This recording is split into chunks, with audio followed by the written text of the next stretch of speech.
eu convido você a abrir a palavra de Deus, a Bíblia Sagrada, no Evangelho segundo Lucas, capítulo 2, leremos do verso de número 29 até 32. Lucas, capítulo 2, 29 a 32.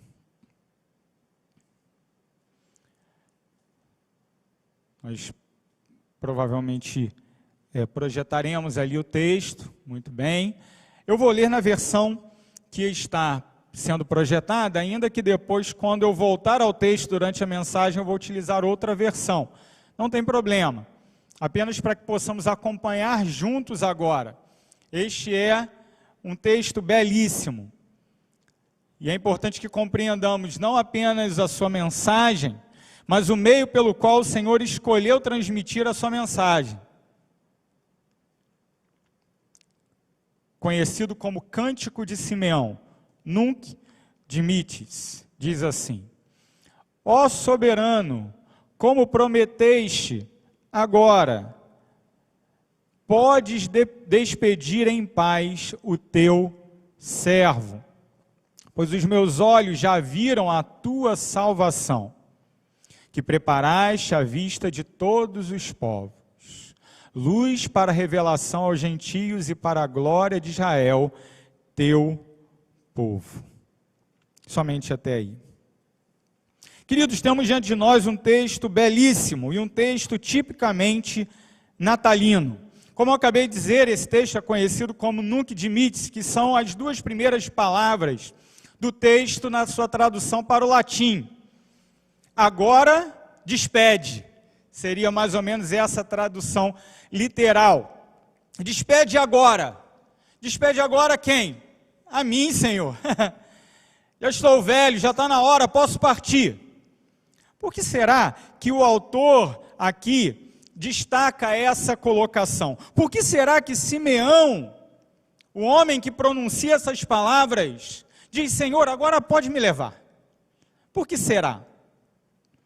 Sem dúvida, Simeão estava tendo uma experiência única. A experiência de tomar nos seus braços Jesus Cristo, o Redentor da humanidade.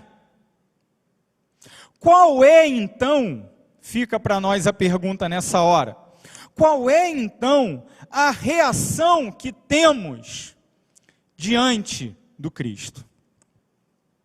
Essa é a reflexão inicial que eu gostaria de trazer para nós e que eu gostaria que ficasse nas nossas mentes durante todo esse tempo. Qual é a nossa reação diante de Cristo?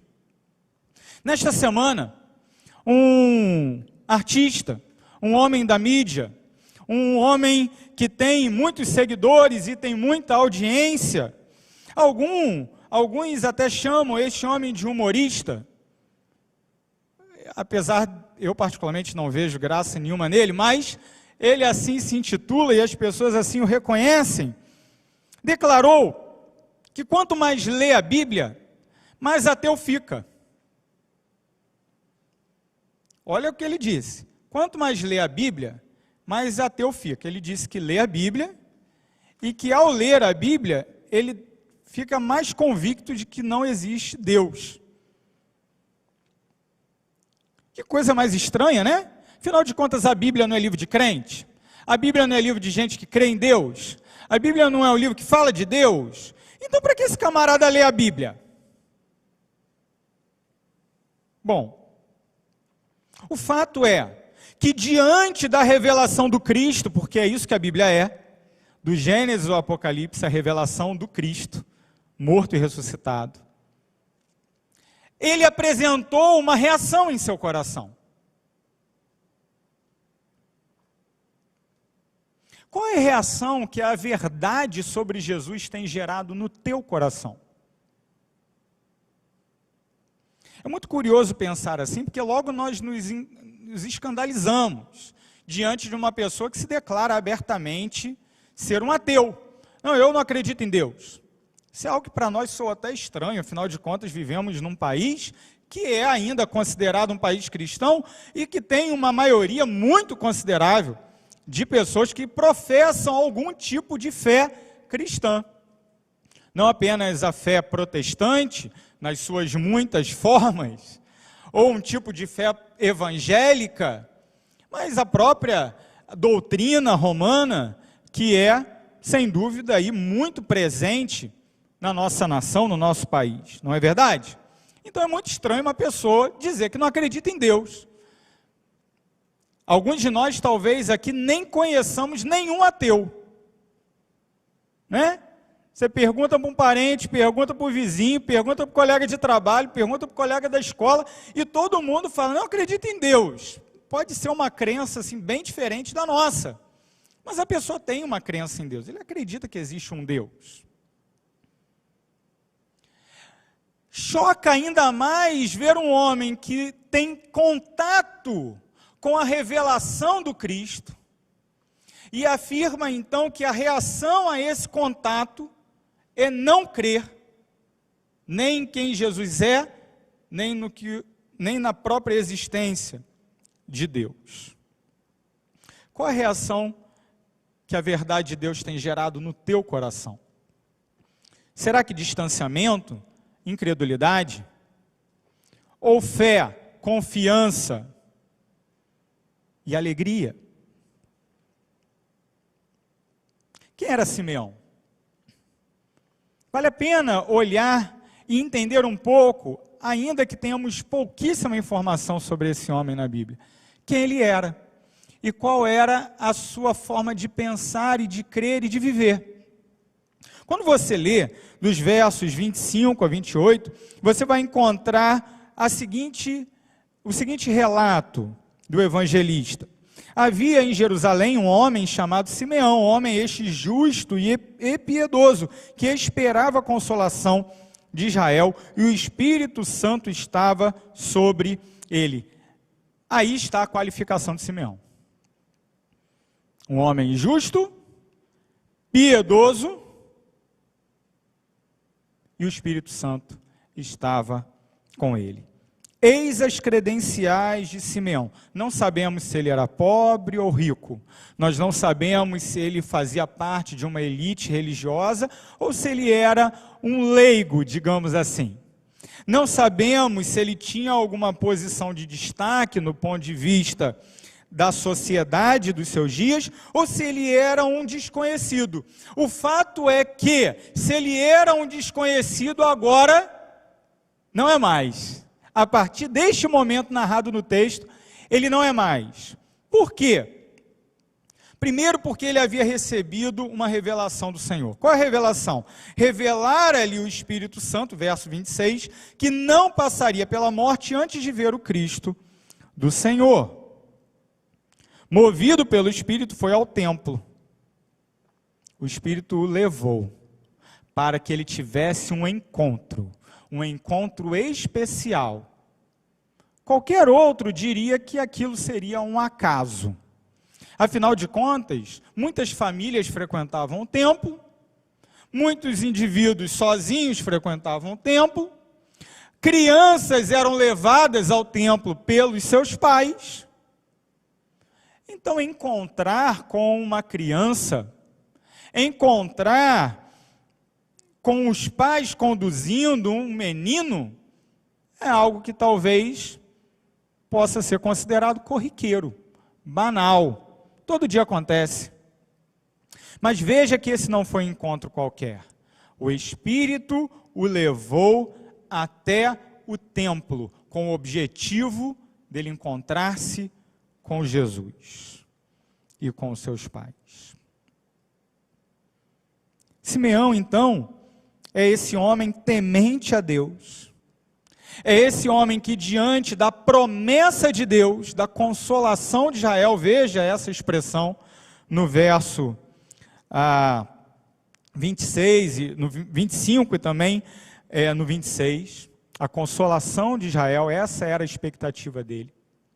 Veja que ao nutrir essa expectativa, a sua reação não foi a descrença, a sua reação foi a confiança.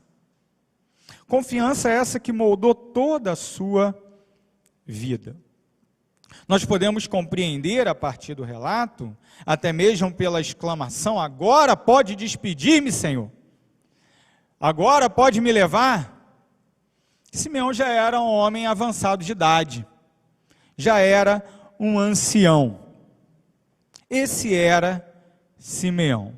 E a partir dessa identidade de Simeão, nós destacamos uma primeira verdade para nós aqui nessa passagem. Verdade essa presente nesses textos introdutórios que eu acabei de ler, no verso 25 até 28, no qual então Simeão toma Jesus nos braços e exclama o seu canto, exclama o seu louvor. Mas esse início do louvor de Simeão, o início do Nunc Dimittis, tem para nós uma lição preciosíssima. A lição de que o Senhor sempre terá os seus fiéis. O Senhor sempre terá os seus fiéis. Aqueles que reagem positivamente à verdade do Evangelho. Aqueles que respondem com o sim, o chamado do Senhor, não porque são capazes de fazer isso. E aqui preste atenção, porque existe uma confusão que pode parecer uma sutileza, mas é muito importante para nós compreendermos do Evangelho. Existem pessoas que parecem acreditar mais na sua capacidade de decidir em favor de Deus, do que em Deus mesmo. E aí, um atributo muito debatido, e eu não vou entrar no debate aqui agora, porque senão a gente ia ficar até a virada do Natal, tratando desse assunto, mas um assunto muito debatido, acaba se tornando um ídolo no coração de muita gente. E o nome desse assunto, desse tema, é livre-arbítrio. Ah, pastor, quer dizer que não existe livre-arbítrio? Sinceramente, eu não sei, porque livre-arbítrio não está na Bíblia, essa palavra não está na Bíblia. Deve existir algum tipo de liberdade, sem dúvida existe. Se o Filho vos libertar, verdadeiramente sereis livres. O chamado que o Senhor faz para que nós recebamos a graça de Jesus, a oferta que o Senhor faz livremente para que as pessoas recebam a mensagem do Evangelho, tudo isso está presente na Bíblia. Eu não estou discutindo isso, entendam, por favor. Não estou aqui para polemizar. Eu estou aqui simplesmente para te dizer o seguinte: se você acha que você quis a Deus, buscou a Deus, escolheu a Deus por alguma capacidade que lhe é inerente, que lhe é própria, você está com uma compreensão problemática do Evangelho. Porque pela graça sois salvos mediante a fé. Isso não vem de vós, é dom de Deus. É dom de Deus. O Senhor Jesus prometeu ao partir que deixaria-nos o Consolador, que nos convenceria do pecado, da justiça e do juízo. Então, cuidado. Confie em Jesus e no seu amor. Não confie na sua capacidade de escolher. Qualquer capacidade inerente ao homem manifestada em relação a Deus, seriam obras e motivo de glória, de vã glória. Não tenhamos nenhum tipo de vanglória. A reação correta dos verdadeiros crentes em Jesus é a reação de um coração humilde, humilhado, entregue, prostrado, com o rosto em terra diante do nosso Salvador. E essa prostração, essa dependência, essa entrega, essa confiança completa, faz com que nós tenhamos a segurança. E veja onde eu quero chegar. Se você confia na tua liberdade, você não tem segurança nenhuma. Mas se você confia em Jesus, você pode crer. E você pode declarar, como Simeão declarou: Senhor, despede agora. pode me despedir agora. Eu posso morrer agora, não tem problema nenhum. Porque eu já vi a minha salvação. Porque eu já encontrei com o Salvador. Senhor, podes despedir em paz o teu servo, agora eu estou em paz. E por que nós podemos desfrutar da paz? Porque justificados, pois, mediante a fé. Veja, é o Senhor quem nos justifica. A fé é apenas um instrumento pelo qual nós recebemos. É como um mendigo que ergue mãos vazias para receber aquilo que não merece, que não possui. Eu recebo a graça de Deus, e ao receber essa graça mediante a fé, eu sou justificado, declarado justo por Deus. E uma vez declarado justo, eu tenho paz com Ele. Paz com Ele. Agora, Senhor, podes despedir em paz o teu servo, segundo a tua palavra, porque o Senhor é fiel, e Ele cumpre a sua palavra, e Ele assim cumpriu na vida de Simeão, e assim Ele cumpriu na vida de cada um de nós, porque Cristo é o cumprimento das promessas que o Senhor havia feito, de fato, desde o Éden, que o filho da mulher esmagaria a cabeça da serpente, passando por Noé, na qual o Senhor não mais destruiria o mundo pela água, mas providenciaria sim a salvação e a redenção, fazendo com ele, com a sua casa, um pacto. A aliança que o Senhor fez com Abraão, prometendo que através da casa de Abraão seriam benditas todas as famílias da terra. Cristo, filho de Abraão, descendente de Abraão, abençoa-nos a cada um de nós. Pacto que o Senhor fez com Moisés ao levar o povo, conduzir o povo no deserto. Sim, o povo escolhido estava sendo preparado e separado por Deus, santificado, segundo todos os preceitos da lei mosaica, para que ele pudesse apresentar um modelo de vida e de nação que espelhasse então o sacrifício que viria. A aliança que o Senhor fez com Davi, quando lhe garantiu que da sua família o trono jamais se apartaria, jamais seria apartado. Sim, um filho de Davi ocuparia o reinado de todo o mundo, e não apenas da Jerusalém terrena, mas da grande e eterna Jerusalém celestial. Todo esse sistema de alianças é confirmado, reafirmado, proclamado poderosamente pelos profetas, que sempre apontam para o Cristo, sempre apontam para aquele que viria, e ele veio. E agora, nesse momento aqui da passagem, ele está nos braços do velho Simeão, esse homem de Deus, que esperou a sua vida toda para que a promessa fosse cumprida. E agora ele pode dizer: despede, Senhor, em paz o teu servo, porque os meus olhos viram a tua salvação. Porque os meus olhos viram a salvação. O Senhor sempre terá os seus fiéis. Os fiéis do Senhor não são aqueles que conquistam o favor de Deus pelos seus méritos. Os fiéis do Senhor são aqueles que recebem tudo isso por graça e compreendem essa graça de tal maneira que podem dizer: Senhor, eu te pertenço, tanto na vida quanto na morte.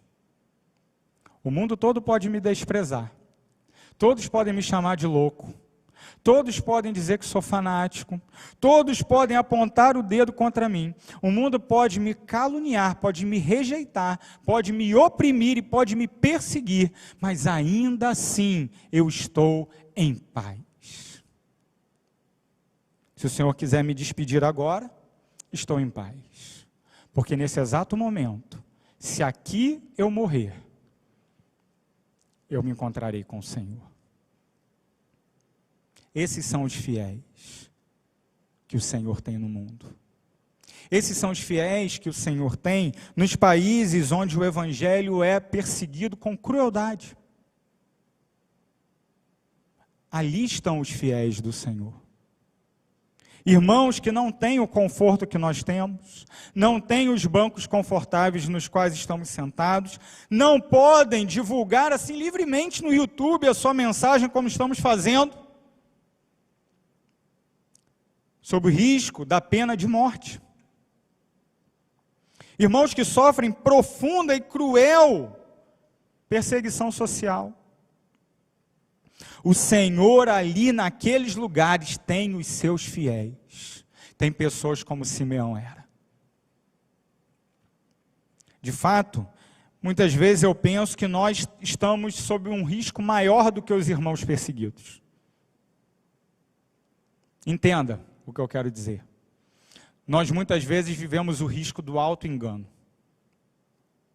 Vivemos o risco de acharmos que estamos vivendo conforme o padrão de Deus, quando na verdade confiamos na nossa religiosidade, no nosso estereótipo gospel, né? Que alguns são, me perdoem a palavra, são até ridículos, né? Algumas formas de crente falar beiram o ridículo. E as pessoas acham que vão ser aceitos assim, que vão ter portas abertas por isso aí, e esquecem o mais importante, que o Senhor não vê a casca, o Senhor não vê o exterior, o Senhor sonda o coração, e o coração que Ele espera de cada um de nós é um coração contrito, quebrantado, humilhado diante da grandeza do seu amor. Mas muitas vezes, queridos, nós queremos, volto àquela discussão inicial, nós queremos confiar muito mais naquilo que fazemos para Deus, ao invés de confiar naquilo que Ele já fez por nós. E de reconhecer que nós nada temos a lhe oferecer. A nossa justiça é trapo imundo, mas a justiça do Filho, o nosso advogado, ela é suficiente para nos apresentar aceitáveis diante de Deus. Simeão é um exemplo que nós sejamos também. O Senhor sempre terá os seus fiéis. Verso 29, verso 30, segundo ponto, a fé transforma a dor em esperança. A fé transforma a dor e a esperança.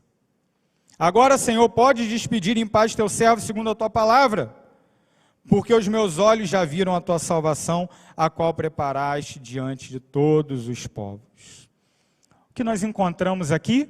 Encontramos um homem que vivia num momento em que o povo estava apartado de Deus, estava distante de Deus, estava confiando em outros recursos que não aqueles providos pelo próprio Deus. E isso com certeza gerava para ele dor. Perceba qual era a natureza da preocupação de Simeão, e que era uma preocupação comum dos homens da sua época. Perceba, Simeão era homem justo, piedoso, que esperava o quê? A consolação de Israel. Perceba isso. Perceba o verso 32 que nós ainda vamos desenvolver. Luz para a revelação aos gentios e para a glória do teu povo de Israel. Perceba na segunda fala de Simeão, no verso 34, eis que este menino será destinado tanto para a ruína, como para o levantamento de muitos em Israel. Por 3 vezes, Simeão mostra a sua preocupação com Israel. O texto deixa claro que essa era a preocupação que ele tinha. Por que Simeão tinha essa preocupação? Porque Israel, o povo de Deus, o povo separado, os descendentes de Abraão, estava padecendo profundo sofrimento. E já não era de pouco tempo, não. Isso já se arrastava há séculos. De fato, o evento mais traumático na história de Israel é quando a Babilônia vem, destrói a cidade de Jerusalém, derruba o templo, derruba os muros, leva os utensílios do templo cativos junto com parte daquela população para a Babilônia. O exílio babilônico. Sem dúvida, o evento mais traumático da história de Israel é esse. Quando o exílio foi revertido? Quando aquela condição de desolação foi definitivamente resolvida? Nunca.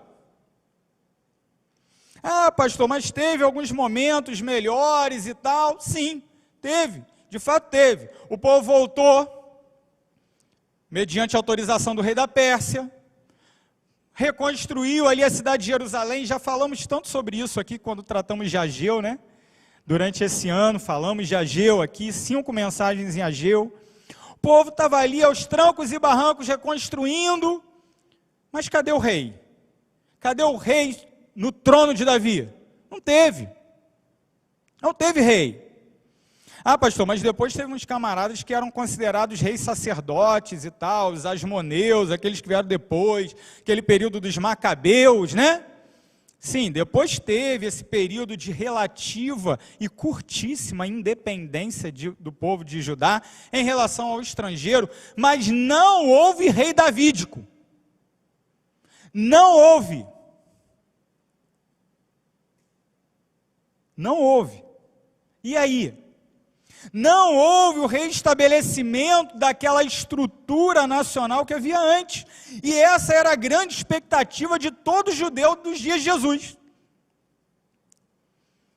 Essa expectativa era tão grande, que se você for lá no livro de Atos, folheie aí a sua Bíblia, segundo volume da obra lucana, da obra de Lucas, né? O homem da Bíblia que tem o nome mais bonito. Né, pastor Henri? Não é verdade? É o autor bíblico com o nome mais bonito. Meu pai tinha tanta certeza disso que colocou o meu nome de Lucas, né? Folheie sua Bíblia aí, vai lá em Atos 1. Olha só que legal. Olha só que legal. Todos nós conhecemos o verso 8, não é? De Atos capítulo 1. Recebereis poder ao descer sobre vós o Espírito Santo, sereis minha testemunha, tanto de Jerusalém como na Judéia, Samaria e os confins da terra. Excelente, versículo de missões. Agora, volta no verso 6 e perceba qual era a preocupação dos apóstolos de Jesus, dos discípulos. Não é preocupação dos estranhos, não. Jesus já tinha feito seu ministério, curado, expulsado demônio, vivido vida perfeita, ensinado, morreu, ressuscitou. E a preocupação dos discípulos é qual? Então os que estavam reunidos lhe perguntaram: Senhor, os discípulos perguntam para Jesus, será este o tempo em que restaures o reino a Israel? Meu amigo, Jesus já tinha falado para eles que o meu reino não é desse mundo. Mas os camaradas estavam preocupados com o quê? Com o reino de Israel. Não querendo fazer uma tortuosidade exegética aqui, mas parece alguns crentes que estão muito preocupados com o reino de Brasília. Sabe, pastor Henri? Tem uns crentes que estão assim preocupados com o governo do Brasil, com presidente, governador, prefeito. É um negócio esquisito isso daí. E o que Jesus diz para eles ao receber essa pergunta é: não vos compete saber os tempos e as épocas que o Senhor tem reservado para si, mas recebereis poder. Se vocês ficarem focados nos poderes desse mundo, vocês não vão receber o poder que eu vou lhes dar, para que vocês sejam minhas testemunhas até os confins da terra. Simeão tinha uma preocupação. E a preocupação no coração de Simeão vinha de uma dor que ele sentia. Da mesma forma, eu e você nos preocupamos com aquilo que nos faz sofrer. Não é? Se você está desempregado, você está sofrendo essa dor. E isso lhe causa uma preocupação. Se você tem um filho que está lhe dando trabalho, que está complicado lidar com ele, o relacionamento, conflito, etc., isso lhe preocupa, consequentemente, traz dor ao seu coração. Simeão tinha uma dor. A dor dele era relacionada à desfiguração de Israel. E essa era uma dor muito comum dos conterrâneos e contemporâneos de Simeão. Mas a lição que Simeão nos ensina aqui se aplica a outras dores, a outras preocupações, a outros temores. Qual é o teu temor? Qual é a tua dor? O que te faz sofrer? Ah, pastor, eu estou orando, eu estou buscando, eu estou confiando em Deus, eu estou apresentando em oração, mas ainda dói, ainda aperta o peito. Sim, para Simeão era Israel, para você pode ser sua família, sua condição financeira ligada a trabalho, a renda, a manter a sua família, pode ser ligado a algo de ordem emocional. Mal do século é a depressão, vem a reboque a ansiedade, o pânico. Talvez seja isso que esteja apertando teu coração, e talvez você já tenha até perdido de vista o que gerou isso lá atrás. Ficou só a dor, você nem lembra mais por quê. Mas a dor está aí. A dor está aí. O que pode curar essa dor? É a fé. É a confiança em quem Cristo é. Simeão tinha nos seus braços um menino, um bebê. E tomando o menino Jesus nos seus braços, ele olhou para aquele menino, para aquela frágil criança, e ele disse: eu vejo a salvação. Eu vejo a salvação. Jesus Cristo é a revelação perfeita do Pai. Ele expressa quem Deus é, ainda que na manjedoura, ainda que no colo do ancião Simeão. Ele revela quem Deus é. O ponto é, cremos em quem Cristo é? Acabamos de ler aqui, de cantar aqui, né? Eu sei o sentido do Natal, né? Você sabe mesmo?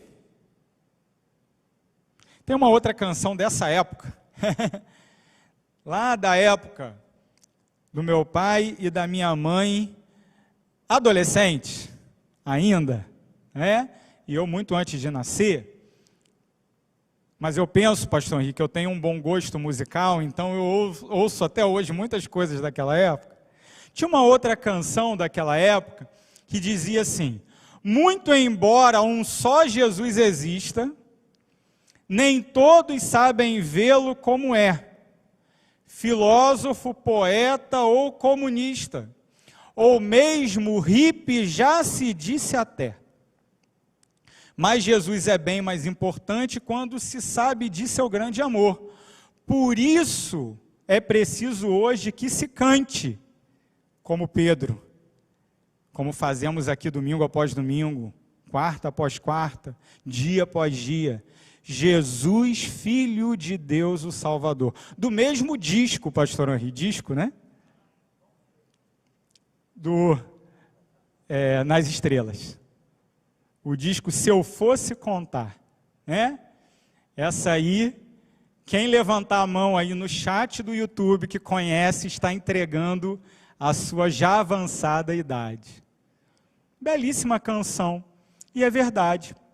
Jesus só existe um, e é o Cristo revelado nos 4 evangelhos.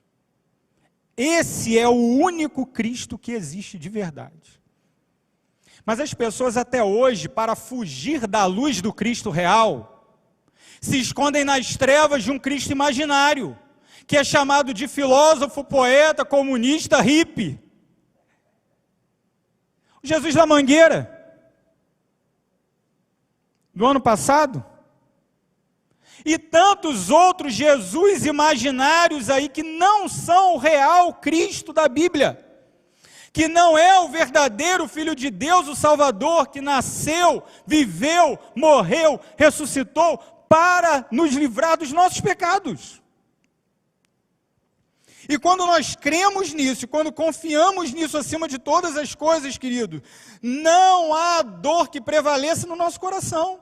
Não há dor que permaneça de pé. O Senhor Jesus, com o seu evangelho, nos cura de toda dor. Ah, pastor, mas depressão não é doença? De certa forma é. É aquela doença que, quando tem uma origem de ordem espiritual, porque pode ter uma origem de ordem biológica, pura e simplesmente também, mas quando tem a sua origem em algo espiritual, é apenas um sintoma, uma manifestação de algo que já estava lá dentro antes da pessoa se prostrar na depressão. Ah, mas está comprovado cientificamente que o camarada tem um déficit de neurotransmissores. Sim, é verdade, e tudo isso é real, e deve ser tratado, inclusive, muitas vezes, para que a pessoa tenha estabilidade para ouvir isso que eu estou falando aqui. Porque às vezes a pessoa já está tão mal, que ela não consegue nem ouvir mais nada. Então ela vai ao médico, é tratado, volta a ter a condição de ouvir.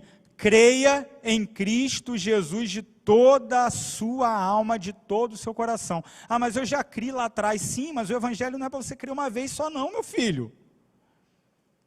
A gente tem que crer no evangelho no dia da nossa conversão. Sim. A partir daquele momento somos filhos de Deus. Sim. Mas o evangelho é algo que eu tenho que pregar para mim mesmo todos os dias. E quando eu não prego, a dor vem e toma conta. E me escraviza, e me oprime, e me esmaga. Ou é só comigo? O evangelho nos cura. Porque o evangelho nos dá sentido para viver. O evangelho faz com que nós deixamos de focar as prioridades que a nossa própria carne estabelece para nós mesmos e passemos a olhar para o alto. E isso faz com que nós vejamos tudo ao nosso redor de outra maneira. Como Simeão, que olha o bebê e diz: aqui está a salvação de Israel. Aqui está a salvação que o exército dos asmoneus não conseguiu manter. Aqui está a salvação que Zedequias não conseguiu executar. Aqui está a salvação que os zelotes não conseguiram conquistar alguns anos depois desses fatos todos. Quando no ano 135 tentaram se rebelar contra os romanos e foram simplesmente esmagados.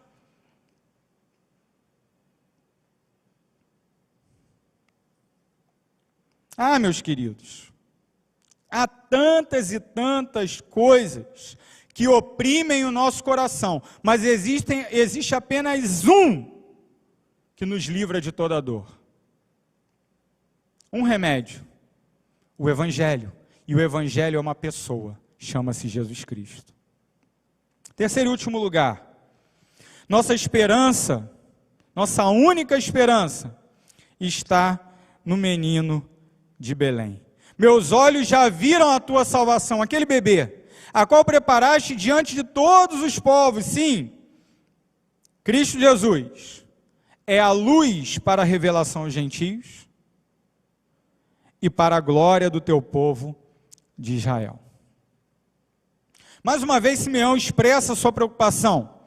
E essa preocupação, ela tem um aspecto espiritual correto, profundo. Sabemos que Israel é o povo separado de Deus. Aquele povo que recebeu as promessas de Abraão, aquele povo que foi liberto do Egito, aquele povo que recebeu a terra prometida, aquele povo que teve Davi como rei. Esse povo não deve ser identificado hoje, a priori, com a nação que hoje está lá no território, chamado Israel, com o moderno Estado de Israel. Aquele Estado da bandeira branca e azul, da estrela de Davi no centro. Não devemos confundir o Israel espiritual com o Israel terreno, muito menos com aquele Estado de Israel lá. Vamos tomar cuidado. Tem alguns crentes aí que são bem sionistas, nesse sentido. Devemos compreender, queridos, acima de tudo, que o povo de Deus hoje é a igreja. A igreja que o apóstolo Paulo chama de coluna e firmeza da verdade, coluna e baluarte da verdade. Qual é a glória do povo de Israel? Qual é a glória do Israel espiritual? Qual é a glória da igreja? É ser aquela igreja, aquele povo que ergue a luz de Cristo acima de todas as coisas. E uma vez que ela ergue a luz de Cristo acima de todas as coisas, todos os gentios veem e testemunham e têm contato com o Salvador. Só há um lugar onde nós podemos encontrar a esperança de ter a luz ao invés das trevas. Só há um lugar, que é na pessoa de Jesus Cristo. Ele é a única razão de ser da igreja. A igreja não existe por nenhuma placa. A igreja existe por Jesus Cristo. E é Ele a quem nós devemos erguer acima de todas as coisas. A nossa esperança está apenas naquele menino, nascido em Belém, que agora está no colo de Simeão. Qual é a reação de Simeão?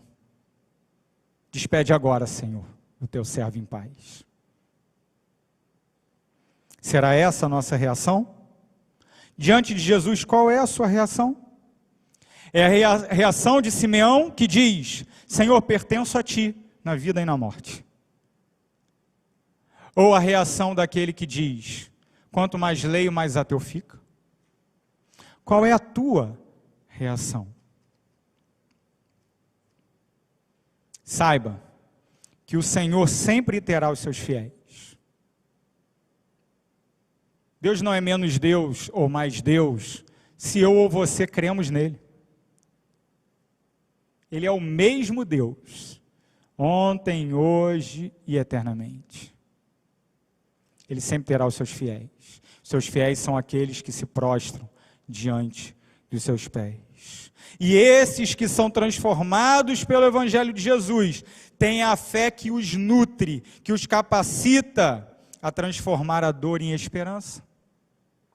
E isso é possível, porque temos e desfrutamos de comunhão profunda com o menino da manjedoura. Que reação temos diante de Cristo? Perceba, e com isso eu quero terminar. No verso 34 e 35.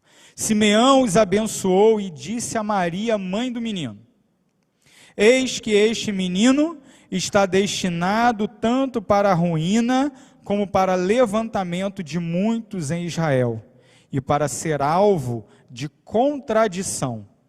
Também uma espada traspassará a tua própria alma, para que se manifestem os pensamentos de muitos corações. Diante do Cristo, ninguém permanece inerte. Diante do Cristo, todos têm uma reação a oferecer. A reação do humorista é a reação do coração inconverso, do coração arrogante, do coração tolo, porque diz o tolo em seu coração não há Deus, do coração daquele que diz não crer em Deus, mas faz questão de o tempo todo tentar atacar um Deus que ele diz que não crê. Curioso isso, né? De outro lado, e veja que Simeão já havia profetizado isso, né? Ruína de muitos, mas também para o levantamento de muitos em Israel. Sim, daqueles que se entregam, daqueles que creem, daqueles que confiam, daqueles que dependem e que encontram todo o seu refúgio na presença do Filho. Que seja essa a nossa postura, essa a nossa reação, não apenas nessa época natalina, mas em toda a nossa vida.